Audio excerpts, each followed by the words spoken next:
Yes, എന്തൊക്കെയുണ്ട് വിശേഷം? എല്ലാവരും സുഖമായിട്ടിരിക്കുന്നോ? അപ്പം നിങ്ങളുടെ ഓണം വെക്കേഷനൊക്കെ എങ്ങനെ ഉണ്ടായിരുന്നു? വെക്കേഷൻ പോയത് അറിഞ്ഞോ? ഇല്ല അല്ലേ? നിങ്ങൾ ആലോചിച്ച് നോക്കിയേ, ഓണം എക്സാം നടക്കുന്നു, സ്കൂൾ അടയ്ക്കുന്നു, തുറക്കുന്നു, ഇതിനിടയ്ക്ക് ഒരു 10 ദിവസം ഉണ്ടായിരുന്നു. അത് പോയേ നമ്മൾ അറിഞ്ഞോ? ഇല്ല. പെട്ടെന്ന് കഴിഞ്ഞ പോലെ അല്ലേ? അപ്പോൾ ഇപ്പം നിങ്ങൾക്ക് സ്കൂളിലേക്ക് വന്നപ്പം നിങ്ങൾക്ക് ഓരോ നിങ്ങൾക്ക് ഇഷ്ടമില്ലാത്ത സാധനങ്ങൾ കിട്ടി തുടങ്ങിയിട്ടുണ്ട്. എന്താണ്? ആൻസർ ഷീറ്റ് കിട്ടി തുടങ്ങിയിട്ടുണ്ട്. ഓരോ സബ്ജക്റ്റിൻ്റെ പലർക്കും കിട്ടിയിട്ടുണ്ടാവും. ഓരോ സബ്ജക്റ്റിൻ്റെയും ആൻസർ ഷീറ്റ് കിട്ടി തുടങ്ങിയിട്ടുണ്ട്. കിട്ടാത്തവരും ഉണ്ടാവാം. എനിക്ക് കിട്ടിയ ആൾക്കാരോടാണ് ചോദിക്കാനുള്ളത്, നിങ്ങൾക്ക് എക്സ്പെക്റ്റ് ചെയ്ത മാർക്ക് കിട്ടിയോ? അതായത് ഓരോ ആൻസർ ഷീറ്റിലും ഓരോ സബ്ജക്റ്റിലും നിങ്ങൾ പ്രതീക്ഷിച്ചിട്ടുണ്ടായിരുന്ന മാർക്ക് നിങ്ങൾക്ക് കിട്ടിയിട്ടുണ്ടോ? അതോ പ്രതീക്ഷിച്ച പോലെ അത്ര സ്കോർ ചെയ്യാൻ പറ്റാണ്ടായി പോയിട്ടുണ്ടോ? അപ്പം നിങ്ങൾ പ്രതീക്ഷിച്ച പോലെ എക്സ്പെക്റ്റ് ചെയ്ത മാർക്ക് കിട്ടിയിട്ടുണ്ടെങ്കിൽ യെസ് എന്ന് കമൻറ്റ് ചെയ്യുക.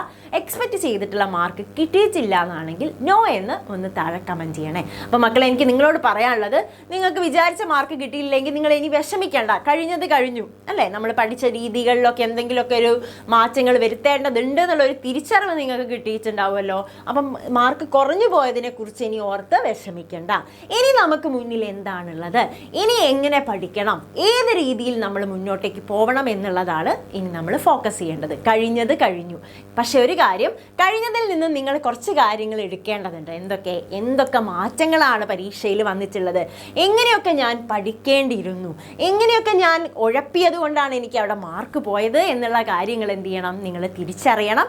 എന്നിട്ട് ഇനി നമുക്ക് മുന്നിൽ ക്രിസ്മസ് എക്സാം വരാൻ പോകുന്നുണ്ട്. ആ എക്സാമിനായിട്ട് ഫോക്കസ് ചെയ്ത് നന്നായിട്ട് പഠിക്കാം. അപ്പം നിങ്ങൾ വിചാരിക്കുന്നുണ്ടാവും, ക്രിസ്മസ് എക്സാമിന് ഇനി ഇഷ്ടംപോലെ സമയമുണ്ടല്ലോ.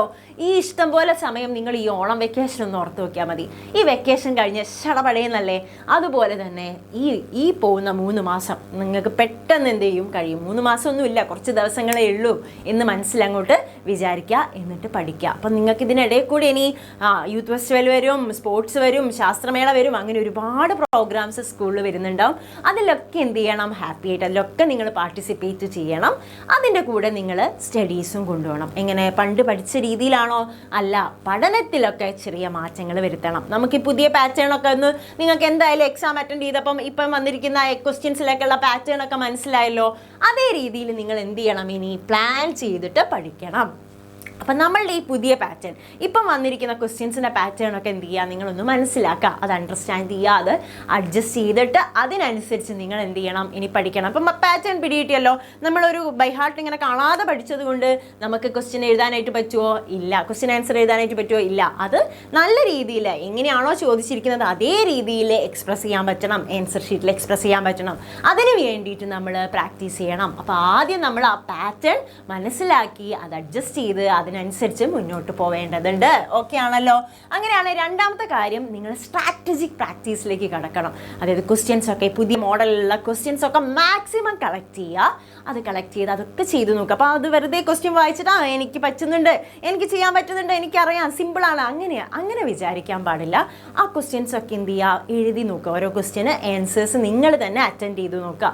നിങ്ങൾക്കറിയാവുന്ന ആ ക്വസ്റ്റ്യനുള്ള അതിൻ്റെ ആ കൺസെപ്റ്റ് നിങ്ങൾക്ക് ആ ചോദിച്ചിരിക്കുന്ന രീതിയിൽ എക്സ്പ്രസ് ചെയ്യാൻ പറ്റുന്നുണ്ടോ, ആ മാർക്കിന് വേണ്ട രീതിയിൽ നിങ്ങൾക്ക് എഴുതാൻ പറ്റുന്നുണ്ടോ എന്നും കൂടെ നിങ്ങൾ എന്ത് ചെയ്യണം, ചെക്ക് ചെയ്യേണ്ടതുണ്ട്. അതുപോലെ സ്ട്രാറ്റജിക് ആയിട്ടുള്ള പ്രാക്ടീസ് ഇനി ഇമ്പോർട്ടൻ്റ് ആണ്. അടുത്ത കാര്യം, നിങ്ങളുടെ ലേണിംഗ് നിങ്ങൾ എന്ത് ചെയ്യണം, പ്ലാൻ ചെയ്യണം. Plan your learning. നിങ്ങൾ എങ്ങനെ പഠിക്കണം എന്നുള്ളത്, എപ്പോഴൊക്കെ പഠിക്കണം, എങ്ങനെയൊക്കെയാണ് പഠിക്കേണ്ടത്, ഏത് രീതിയിൽ നിങ്ങൾ പഠിക്കണം എന്നുള്ള കാര്യം നിങ്ങൾ തന്നെ എന്ത് ചെയ്യണം, പ്ലാൻ ചെയ്യേണ്ടതുണ്ട്. അടുത്തത് വരുന്നത്, നിങ്ങളുടെ വീക്കായിട്ടുള്ള ഏരിയാസ് ഉണ്ടാവുമല്ലോ, അത് സ്ട്രെങ്തൻ ചെയ്യുക. ഇനിയിപ്പം വീക്കായിട്ടുള്ള സബ്ജക്ട്സ് ആവാം, വീക്കായിട്ടുള്ള കൺസെപ്റ്റ് ആവാം, വീക്കായിട്ടുള്ള ചാപ്റ്റേഴ്സ് ആവാം, അതൊക്കെ എന്ത് ചെയ്യുക, സ്ട്രെങ്തൻ ചെയ്യുക. അവിടെയൊക്കെ കൂടുതൽ പ്രാക്ടീസ് ചെയ്യുക. എന്നിട്ട് എന്ത് ചെയ്യുക, നല്ല രീതിയിൽ കോൺഫിഡൻ്റ് ആയിട്ട് അതിനകത്ത് ക്വസ്റ്റ്യൻസ് ഏത് രീതിയിൽ വന്നാലും അറ്റൻഡ് ചെയ്യാൻ പറ്റുന്ന രീതിയിലേക്ക് എൻ്റെ മക്കൾ പഠിക്കേണ്ടതുണ്ട്, പ്രാക്ടീസ് ചെയ്യേണ്ടതുണ്ട്. ഇനി അടുത്തത് ഇമ്പോർട്ടൻ്റ് ആണ്, ടൈം ആൻഡ് സ്ട്രെസ് മാനേജ്മെൻറ്റ്. നമ്മൾ ടൈം മാനേജ് ചെയ്യാൻ പഠിക്കണം. ഇനിയിപ്പോൾ നിങ്ങൾക്ക് വീട്ടിൽ വരുന്നു, സ്കൂളിൽ പോകണം, പിന്നെ അതുകൂടാതെ സ്കൂളിൽ കുറേ ക്ലബ് ആക്ടിവിറ്റീസ് ഉണ്ടാവും, അതുപോലെ തന്നെ കലാമേളകൾ, സ്പോർട്സ്, ശാസ്ത്രമേളകൾ, ഈ പരിപാടികളൊക്കെ വരുന്നുണ്ടാവും. ഇതിനൊക്കെ അനുസരിച്ച് ഇതിൻ്റെ കൂടെ എന്തും കൂടെ കൊണ്ടുപോകണം, നമ്മളുടെ പഠനവും കൂടെ കൊണ്ടുപോകണം. ആവേണ്ടതുണ്ട്. അപ്പോൾ അവിടെ ഒരു ടൈം മാനേജ്മെൻറ്റ്, പ്രോപ്പറായിട്ടുള്ള ഒരു ടൈം മാനേജ്മെൻറ്റും കൂടെ എൻ്റെ മക്കൾ കൊണ്ടുവരേണ്ടതുണ്ട്. അതുപോലെ സ്ട്രെസ് മാനേജ്മെൻറ്റും ഉണ്ട്. അതായത് നിങ്ങളിപ്പം അയ്യോ കുറേ പഠിക്കണമല്ലോ, അവിടെ പരിപാടി ഉണ്ടല്ലോ, അതുണ്ടല്ലോ, ഇതുണ്ടല്ലോ, അങ്ങനെ ആലോചിച്ചിട്ട് ഇങ്ങനെ സ്ട്രെസ്സ് കൂട്ടാൻ പാടില്ല. നിങ്ങൾ എന്ത് ചെയ്യുക, അതൊക്കെ മാനേജ് ചെയ്യണം. അതൊക്കെ ഈസി ആയിട്ട് കൂളായിട്ട് മാനേജ് ചെയ്യാൻ വേണ്ടിയിട്ടും കൂടെ എൻ്റെ കുട്ടികൾ പഠിക്കണം. ഓക്കെ ആണല്ലോ. ഇതിൻ്റെ കൂടെ ഇമ്പോർട്ടൻ്റ് ആയിട്ടുള്ള കാര്യമാണ് നിങ്ങൾ നന്നായിട്ട് വെള്ളം കുടിക്കുക. നമുക്കറിയാവുന്ന കാര്യമാണ്.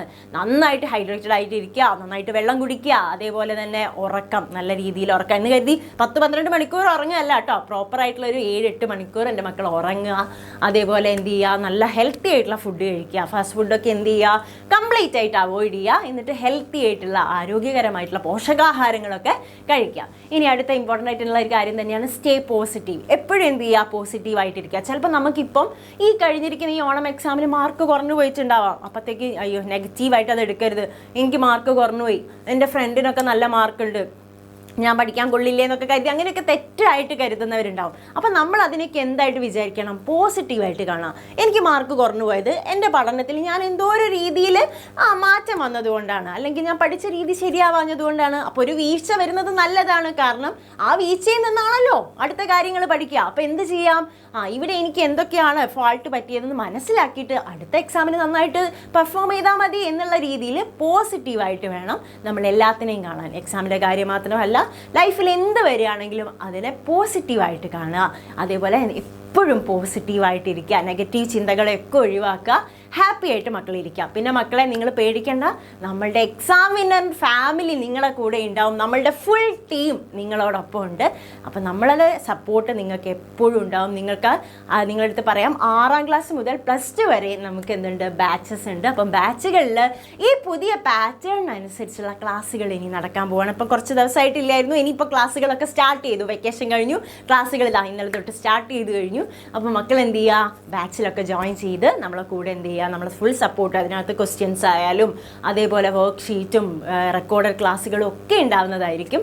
അപ്പോൾ മക്കൾ ഈ ബാച്ചൊക്കെ നിങ്ങൾ യൂസ്ഫുൾ ആക്കുക. അപ്പോൾ ബാച്ചിൽ ജോയിൻ ചെയ്യാൻ ആഗ്രഹമുള്ള മക്കളുണ്ടെങ്കിൽ താഴെ കൂടെ ഇങ്ങനെ ഓടിക്കൊണ്ടിരിക്കുന്ന നമ്പറില്ലേ, അതിൽ പെട്ടെന്ന് തന്നെ കോൺടാക്ട് ചെയ്തോളൂ. അപ്പോൾ ഇപ്പം എന്തൊക്കെ ഓണം ഓഫറൊക്കെ അവൈലബിൾ ആണ്, ഓഫേഴ്സൊക്കെ ഉണ്ട്.